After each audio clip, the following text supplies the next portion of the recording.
Welcome to the Childcare Genius Podcast, the world's #1 community for brilliant childcare leaders.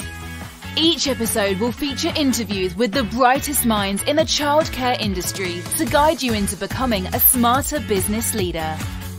Our hosts have opened 10 schools while raising 5 children. They are certified business coaches, best-selling authors, and have personally helped thousands of childcare owners around the world achieve incredible growth.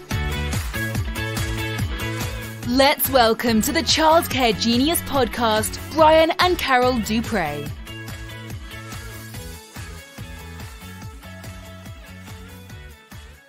Welcome to episode 22 of the Childcare Genius Podcast. We're your hosts, Brian and Carol Dupre. So this is our first podcast of 2023. Doesn't seem the older we get, the faster the years go by. Yes, definitely. I can't believe we've been in the childcare business for 27 years. I know. Time just flies by. It just seemed like it was just 2022. You believe the pandemic started almost 3 years ago? Man, time flies. So we're excited to announce that January is Couples Month at the Childcare Genius Podcast. All guests this month will be couples going to be building their childcare business together. There are many unique challenges working with a spouse or a business partner. Yeah, there are. And we've been working side by side for many, many years. Been married 31. We've worked together most of those time. And through trial and error and a lot of arguments and a lot of me eating humble pie and saying sorry. I didn't do that a lot in the beginning, but I do it a lot more now. We figured out how to work together without killing each other. We're still here. And now we're excited to coach other couples doing the same exact thing. So our guests on the podcast today are Michael and Mandi Braswell from San Antonio, Texas. They have a very unique story, and we just absolutely love working with them. There's such a unique backstory in how we met them. And we'll discuss that in the interview. We know you'll we'll know you'll love this interview. So let's get them on the line. Hey, Michael and Mandi, welcome to Childcare Genius Podcast. How you guys doing today? Very good. You're down in San Antonio, Texas. Oh, yeah. I think you're the farthest south we've ever had a podcast guest so far. Getting ready for the freeze. Oh, yeah. So we're recording this at the end of December, and we're got a big Arctic freeze coming in. You know, the funny thing is, Michael, tomorrow it's going to be 50 degrees here in Maine. It's going to be in the 30s in Texas. Oh, and they're talking teens. And we're in their 50s Yeah. in Maine. And we're going to get rain tomorrow, and there's snow in Dallas, I hear, coming. So isn't that crazy?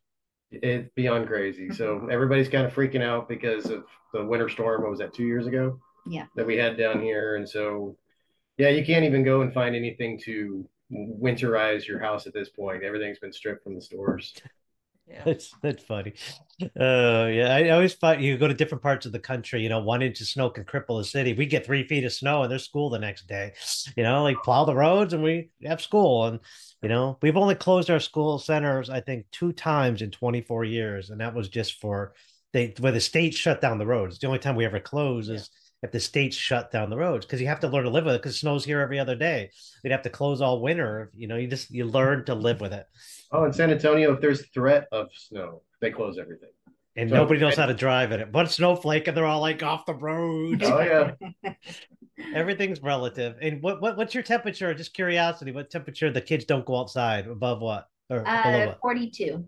42. Wow. Ours is 20. But I talked to a center in Alaska. They're 0 for them. So everything's relative again, you know. The northern state, if it was 42 for them, they would never go outside 8 months of the year. Right. Oh, our problem is in the summertime is we have to keep them in. Too hot. Summertime also. Too hot. Oh, true. Yeah, we definitely don't have that problem. I think one time it was 92. We kept them in. But that doesn't happen very often up here. But interesting. It's interesting how different centers have different roles. But anyway, we're so excited to have you on the podcast. People are going to learn a little bit about you guys. We have an interesting story of how we met. So can you tell us a little bit about your school, how you got into the childcare business, maybe a little of the backstory of how we met? Do you want to start? For sure. Mhm. All right. So the childcare, never really thought we were going to get into childcare or be in childcare. It kind of materialized over the years. My mother had started the center back in 2003. Um, she created the center for my nieces and nephews because there was a lack of quality childcare in the area. So coming from being a neonatal intensive care nurse, she became, developed the business plan and got the center up and running. For the first 10 years, center did phenomenal and was great. Then she just different due to different hires and different area, construction and things affecting the area, she ended up having a business downturn. During that time, she went to some outside coaching where she met Brian.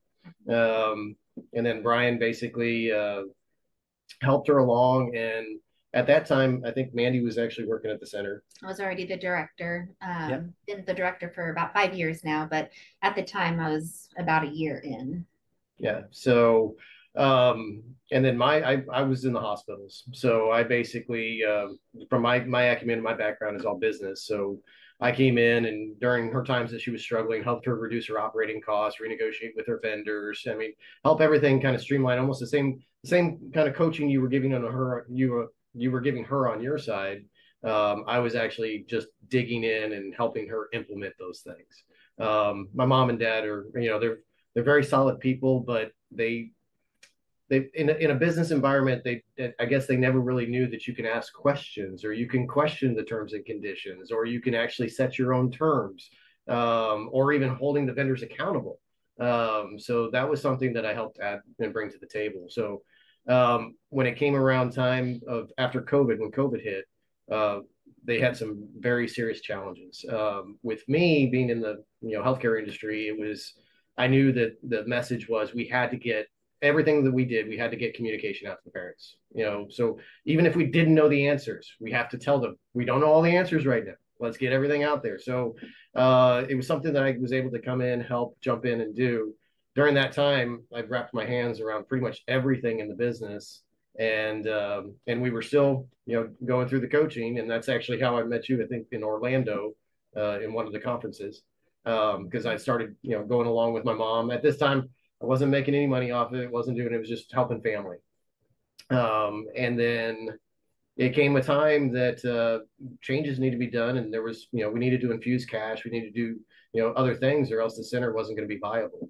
And that's when I approached her to, buy her out. So at that time, my mom's, what is she, 72? Mm-hmm. 72 years old. She was ready to retire. She just wants to quilt. She was tired of the stress. She had 20 years of the childcare industry and she was happy that she was done. So we ended up getting a third party evaluator to just to keep everything above board, to evaluate what it would cost to buy the business out. We bought them out, and Mandi was already the director, so it was a very easy operational change. And since then, we've been thriving. So it's a lot of it was basically just injecting new blood. Yeah. Neat story. I love the multi-generational approach. I loved coaching your mom. She's just an amazing person, a great human. Love in her heart. She just loved kids. She had definitely a heart-centered approach to the business. And we just loved it. And that's how I met Mandi first, because Mandi was the director at the time. I remember working with her, and this was 4 or 5 years ago. And then when you guys had approached us about wanting to coach with us, I said, yeah, of course I remember. When I saw the last name, I was like, I remember, and I saw Mandi. I said, I remember Mandi for sure. Remember meeting you once, Michael, at a conference. And it's just a neat backstory, how to transition from one generation to the next. I love how you had a third party evaluation. So everybody knows that you pay fair market value, and your mom knows that she got paid fair market value. Yes. Exactly. That is an excellent idea. And we're going to put that in as a feather on our cap of knowledge to help people transition in the future, for sure. So yeah. When your mom started the child care center, did you ever think that one day you would own it? No, maybe. I mean, I know that I've been in corporate America forever, and I knew that I never wanted to stay in corporate America. I mean, I had actually first started out, right out of high school. When I was in college, I started a cabinet shop and I did custom cabinets and furniture. In fact, I built all of the furniture at the center when my mom started.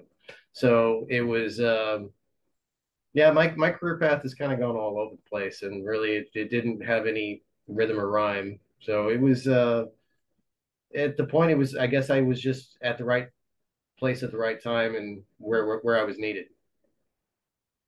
So, Mandi, you were the director, but when you guys met, did you have early childhood experience, and or because your mother-in-law owned a childcare center, you decided to go work in that? So, so funny story. When I had my daughters, they were 2 and 4 at the time, and I would help some friends babysit their kids. And I'm like, I really want to do this. How do I convince people to let me have their kids and watch them all day and play with them? And then, of course, divorce, life, all of that stuff. Met Michael, and that was one of his selling points, that his family owned a child care center. Dad and I had a wood shop. And he had that was on your resume, your marriage resume, right, Michael? Yeah. Okay. Yes. And then after we had been together for a while, started getting baby fever because we're a blended family. And he made the suggestion to go work up at the center, go work in the nursery. And I did, and I fell in love with it. And yeah. Yeah, because our kids were grown already, so I didn't want to start over. No, we didn't want to do the whole. Yeah, but all of our friends and cousins were all having babies. I was like, why don't you go work in the nursery? Get it out of your system. Exactly. You can play with the babies all day and then hand them back off to the parents and go. Yeah, I remember because I wanted 10 kids. Carol, after 5, she said, I'm done. If you want more, go have them yourself. At the end of that conversation. But once in a while, I'd go visit the baby room and hold the baby. And then once they start screaming or spitting up on you, they're like, okay, maybe that was a good decision. Yeah. Exactly. And you guys are almost empty nesters here in a couple more years. You're going to be like just you guys, right? Almost there. Hopefully. Yeah. They'll probably stick around. Yeah. We'll have to start making it much less comfortable. Yeah. Yes. Awesome. So let's talk a little bit about coaching. So you're a dynasty level student in our Childcare Genius University coaching program. Can you tell us why you decided to come on board with us? And are you getting a lot out of our one-on-one coaching time together? So once we decided to do, I guess my biggest selling point was having you and Carol as coaches, as a married couple going through all of the stuff we go through on a day-to-day. We've struggled with the communication and staying in our lanes. And the reason I was sold on signing up is because I needed more guidance and coaching in that area.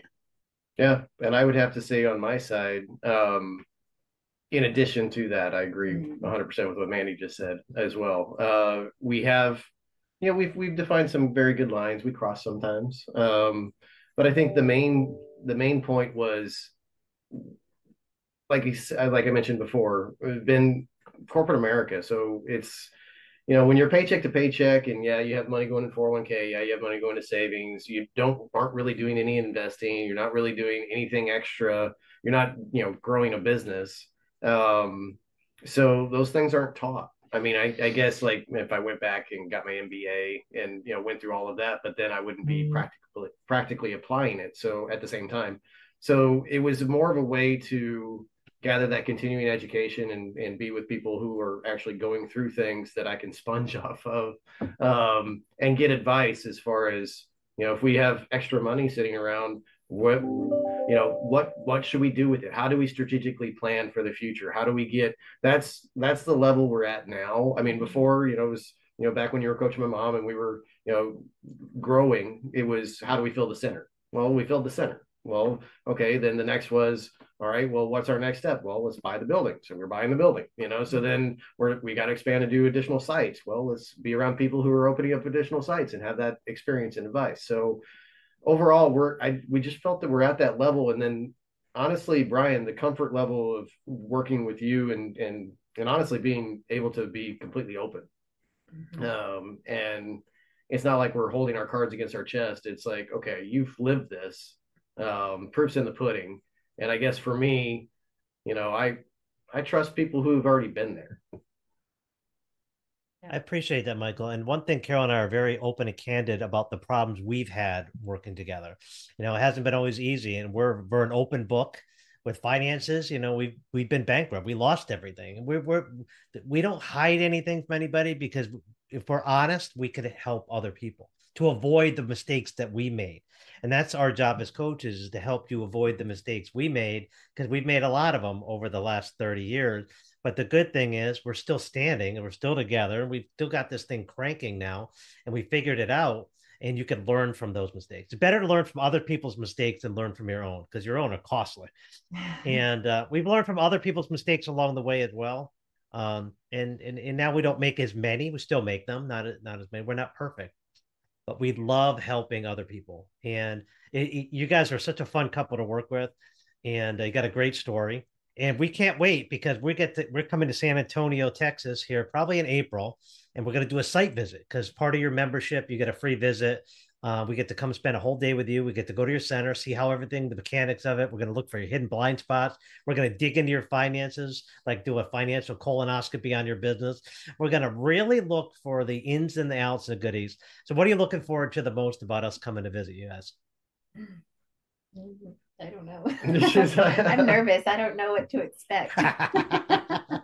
I guess it's one of the things that excites me is the fact that we've done what we know to do. Mm-hmm. So I guess getting outside perspective of where we're at and what we're doing, to where we could be thinking that we're 100% in an area mm-hmm. that may introduce a ton of liability. I don't know. I mean, so that's where at that stage it's having somebody that's a little bit more, and I don't mean this in any, a little bit more seasoned in the industry, you know what I mean, that can actually come in and say, hey, you may want to think about this. I mean, it's just honestly just generating new ideas and new dialogue about where we're at and how we can grow. And because as we've built it to where we're at now, I guess this could be any business owner's concern, is sustainability and growth. And I don't want to get stagnant and not grow, or, get to a point to where we don't try new things. And then next thing we experience another downturn.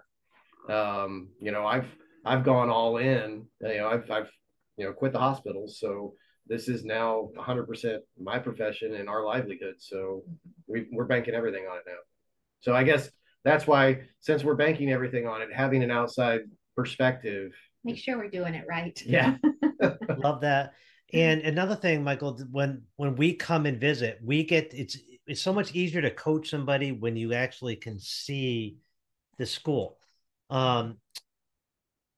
We've been to probably 50 schools around the country, a lot of the people that we've coached. So it's a natural progression for us to want to see the schools or the people we coach. I think it makes us better knowing. When you said, hey, I can this infant room needs this renovation, I could say, yeah, I was in there last week, and yeah, I agree with that. So I could see what we're talking about, because I'm a visual person.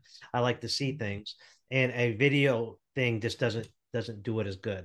So that's why, as part of our highest level coaching membership, you guys are the highest level, we offer that free site visit, so we can give you that really intimate look into your business. So when we're coaching you from kind of a more of a hands-on, where we are actually there. We know everything that you're doing. And because we're spending an entire day together, we go with everything from finances to relationship. We're going to be dealing some relationship stuff. We're going to be dealing with culture stuff. We're going to be doing with some stuff that we're not even going to talk about on podcast, because you have to experience it to go through with it. And when you talk to the people that have done it, they say it's life-changing. And another thing we're doing is you're coming with us on one of our Caribbean trips. So we have these things called workations, where we're going, we take a small amount of couples, usually 6 to 8 couples with us, and we go really in depth on those. And then we take a whole week, and we go into, we work on your relationship, we work on your communication skills, we work on problem solving. And so you're looking forward to coming with us to the Caribbean? Yes, very much so. You got to escape that cold weather, right? Yes. For sure. And this is a work trip. You might be in the beach with palm trees. We're going to be working, and we're going to be digging down deep. And your employees might say, oh, you get to go to the beach. And afterwards, you're going to come back and you're like, oh my God, that was tough.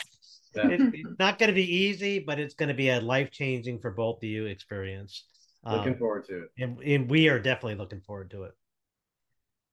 So working with your spouse as a business partner isn't easy. So the best way to do it is set up different lanes.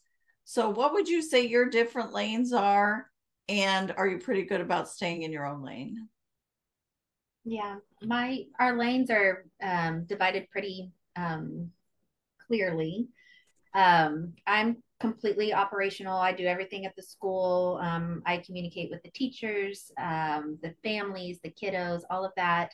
And Michael's really behind the scenes. He does all the finances, all the marketing, maintenance. I'm a plumber. I'm a glorified plumber and toy repair guy. He gets stuff out of the attic for us, all that kind of stuff. I basically, and then all the strategic planning and anything else. So it's more of I handle all the financial arms, but very simply, her role is parents, teachers, and kids. She keeps all those happy. I take care of everything else. Kind of like what we do. Same exact situation, and I've seen it reversed with couples, but for the most part, for the majority of the ones I see, it's kind of this setup where the guy tends to be more in the financial, away from the public facing side. You were never one of the maintenance. You never did that. Maintenance is not my forte. Carol would take apart a dryer to fix it. And toilet. No, I'm in the office doing payroll. That wasn't my cup of tea. She's taking toilets out, replace toilets, sinks. She could do all that stuff. Never my cup of tea. I don't do it anymore. I used to. We have this joke, and it's a true story, 100%. For one Christmas, I gave her a tool set. She gave me a bath soap and loofahs and moisturizer. Nice. We didn't know we were getting each other the gifts. It hit it so spot on that I'm just not mechanically inclined. Thankfully, now our son is our full-time maintenance guy, and we own 13 different properties. So he does a lot of maintenance, and he apprenticed for a couple of years under a builder, and he knows what to do, and he does a good job. Carol doesn't have to take apart dryers anymore, which is good. That's awesome. Let's talk about the future. So where do you guys see yourself in the next 10 years? Well, in the next 10 years, basically, like I said, growth, identifying areas where we can expand, identifying areas where we can, I think the biggest step will be, since I didn't build the initial center, I didn't go through the initial startup, or everything else like that. I think our biggest step is first get our second center open. Get that going. We'll learn a lot on that, I'm sure. But from there, it's, I don't know, to be determined. I mean, we've been looking at even maybe other business ventures that might be even outside of childcare, something that's maybe not so time intensive or stressful risk, or employee intensive. Yeah, I mean, it's just people. I mean, childcare isn't for the faint of heart, and it is something that, yeah, it's definitely a challenge, and maybe investing in something to where it doesn't dictate what you do every day. Like, you never know what we're going to get hit with, teachers being out, kiddos, getting in, you never know. So that's where, but, I'm not saying that, we're not going to abandon that side of the business. It's just maybe diversifying more. Love that. And we teach a lot about that in our university, and the power of diversification, because you never want to put your all eggs in one business basket. And we like passive income. Our real estates, we do teaching a lot of that because we don't have to worry about employees on that side, and passive income is always better than active income. So what advice would you give to someone who's struggling in their childcare business? I would say listen to those who have been through it. Keep going, and just know sometimes it's day by day, sometimes it's hour by hour. Just keep smiling and doing what's good in your heart, what you think is right. Yeah, and I had a great answer for this one. Was the if you think that you've tried it before, try it again. Mm-hmm. I mean, it's more of action. Inaction will just breed, you'll just wither on the vine. So whatever it is, just do something. I mean, if you have a thought to improve in one area, do it. Try it. I mean, I guess that's what I say is don't Don't just sit there and watch it fail. Yeah.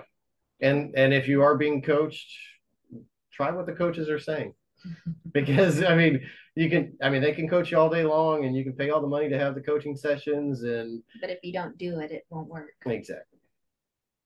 100% right. Advice not taken is advice wasted. And a lot of times advice comes from experience. And like, we already tried that, but go ahead. You want to do it your way? Let us know how that works out for you. So we already tried it. And when you talk about struggles, in the power of working as a couple is you have empathy. You can see how hard that spouse is working. A lot of times when the husband or the wife is not involved in the childcare business, we only have one, they don't get to see like a duck swimming in it. You don't see the feet paddling under the water. Manny's paddling under the water all day long, keeping things flowing, and you get to see the actual, the making of the sausage of the business. So you can really have a lot of empathy. And when she's having a really bad day, you're there to hold her up and to keep her. The secret of the business is never to quit on the same day. Because Michael, you're going to have the same bad days, finances, things that you do, you're going to have the same bad days. And Mandi gets to see what you have to do it. It may seem easier for the guy to worry about the finances. Oh, it's not as hard. I'll have to get yelled at by a parent or a staff. But to me, the responsibility of making sure the employees get paid at the end of the month, the vendors get paid, the lights stay on, that's a huge responsibility on our part that sometimes I think maybe it doesn't get as much credit as it deserves. So the people that do the finance, it's a big responsibility on our parts as well. So, and Carol knows it is, and she understands that. So it's both of you respecting each other's job. And when each one's struggling, be there for that hug. Sometimes when Carol come to my office, I just need a hug. And no, I don't have to say anything. Actually, sometimes the least you say, the better, right? I know when she says that, I know keep my mouth shut and just put my hugging arms on and hug it. And sometimes that's all they need. And so when your spouse or business partner is struggling, they might just need a listening ear or that. Just don't quit on the same day. That's the best advice I can give. Funny story to that. Yesterday morning, she had a virus on her computer that locked everything up. And then she was just like, I jumped into my IT role. And so basically went in, started looking at things and, got off the phone with her. She texted me. She was like, what was the text? It was something like, I'm sad now. I'm sad now. And I'm thinking to myself, okay, she's up there. She's the front face of our business. So I pick up the phone. I was like, look, it could happen to anybody. It's okay, and just pumped her up, So yeah, to that point, we do have to be each other's cheerleaders from time to time. So some backstory about the virus is this happened 20 minutes before a coaching call with us. Correct. Yes. Yeah. So Michael didn't use that as an excuse. He was there. Yeah. And we got a lot out of the call. He didn't use the excuse, I'm dealing with a crisis. He knew that he respected my time. And he knew that he needed that call. We did a lot of really in-depth stuff there. So you didn't use that excuse. Your mindset wasn't phased in one way or the least. You're like, hey, spit happens. And it's just part of life. You just move on. Yeah. And I even in talking to you, you were cool. You're a cool hand Luke about it. It's just not a big deal. I used to run networks for 12 large hospitals in San Antonio. And when Mission Critical was there, hospitals were down. So this stuff is actually pretty easy. Excellent way to look at it. So if you don't mind sharing, what's one business goal you've got set for this year? What are you going to get done in 2023 that you want to share? I think our biggest, because we're doing well right now. Knock on wood, there's no fires or anything for us to put out. But we're looking to expand our play area. We have a huge grassy area that the kids, they run and play ball, but we want to really build that up. That's a third of our and make it more fun. Yeah, it's a third of an acre that's just grassy. So it's a third of an acre that's just sitting out there that's we have no clue what to do with yet. So we'd like to figure out something in an area, whether it be an outdoor gym or an indoor gym or another large space. Or if we keep it grassy and do, stump jumping or trails so at that point, it's mainly just revamping. We've already in the building, we've redone floors, we've redone paint. We've completely did revamp of everything over the past 2 years. All brand new curriculum, all brand new toys. So now it's time to focus more on the playgrounds for 2023. Awesome. Well, looking forward to seeing your playground. Maybe we can kick a ball around on it. Yeah. That's some fun. So we have a mindset question for you. Mhm. What's your favorite relaxing activity to do as a couple or a family? We enjoy during the summertime.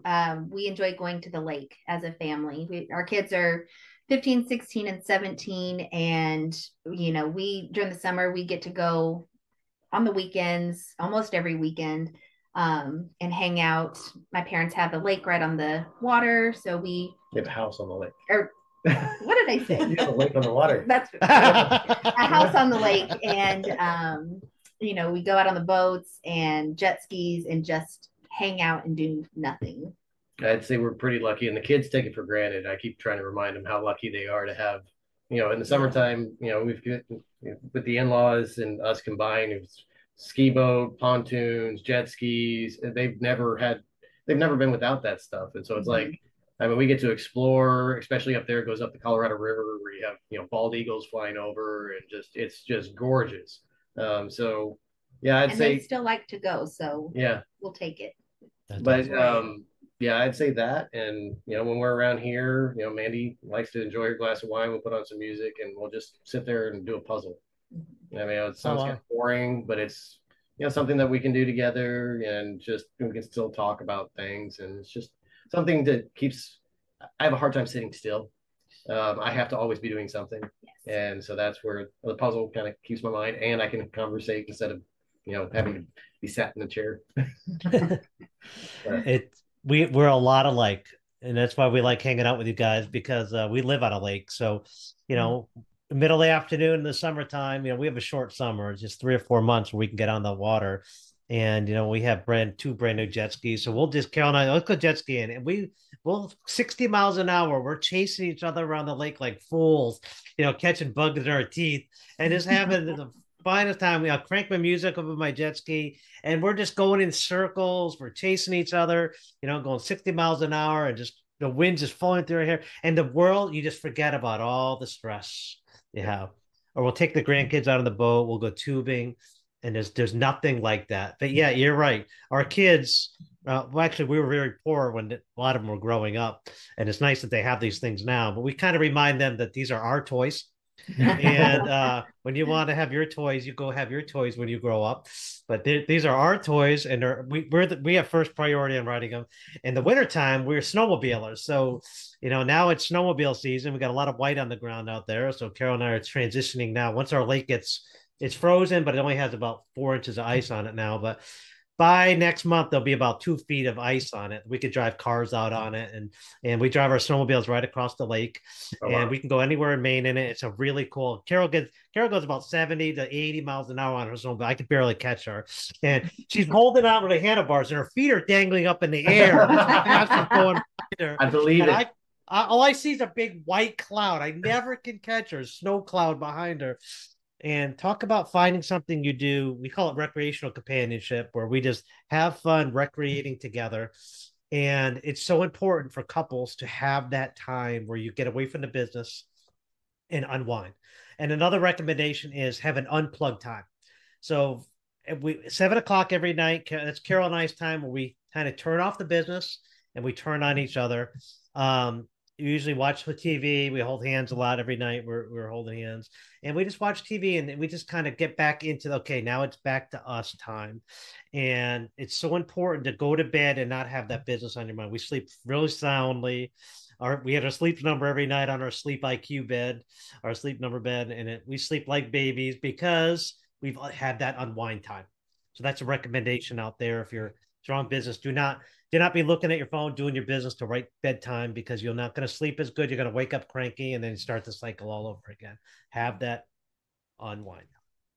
So we want to thank you, Michael and Mandi, for coming on to the Child Care Genius podcast. You really, I think, given our listeners a lot of learning, a lot that they can unpack and learn from. And I know you've helped a lot of people out there. So thank you for taking the time to help other people.